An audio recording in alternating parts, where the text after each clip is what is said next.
سورہ الکاف کی آیت نمبر 45 میں ہے، اور ان کے سامنے دنیا کی زندگی کی مثال بھی بیان کرو کہ جیسے پانی جسے ہم آسمان سے اتارتے یعنی برساتے ہیں تو اس کے ساتھ زمین کا سبزہ ملا جلا ہے، یعنی اس کے ساتھ زمین کی پیداوار مل کر نکلی، پھر آخر کار وہ چورا چورا ہو جاتا ہے جسے ہوائیں اڑائے لیے پھرتی ہیں۔ اللہ تو ہر چیز پر قدرت رکھتا ہے۔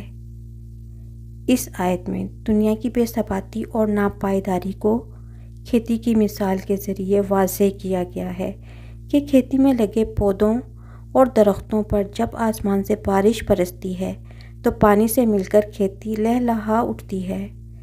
پودے اور درخت حیات نو سے شاداب ہو جاتے ہیں، لیکن پھر ایک وقت آتا ہے کہ کھیتی سوکھ جاتی ہے تو پھر ہوائیں اس کو اڑائے پھرتی ہیں۔ ہوا کا ایک جھونکا اسے کبھی دائیں جانب اور کبھی بائیں جانب جھکا دیتا ہے۔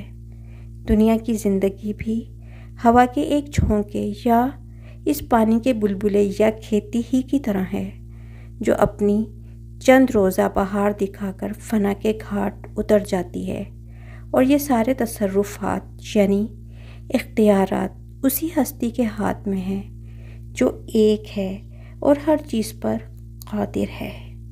سبحان اللہ۔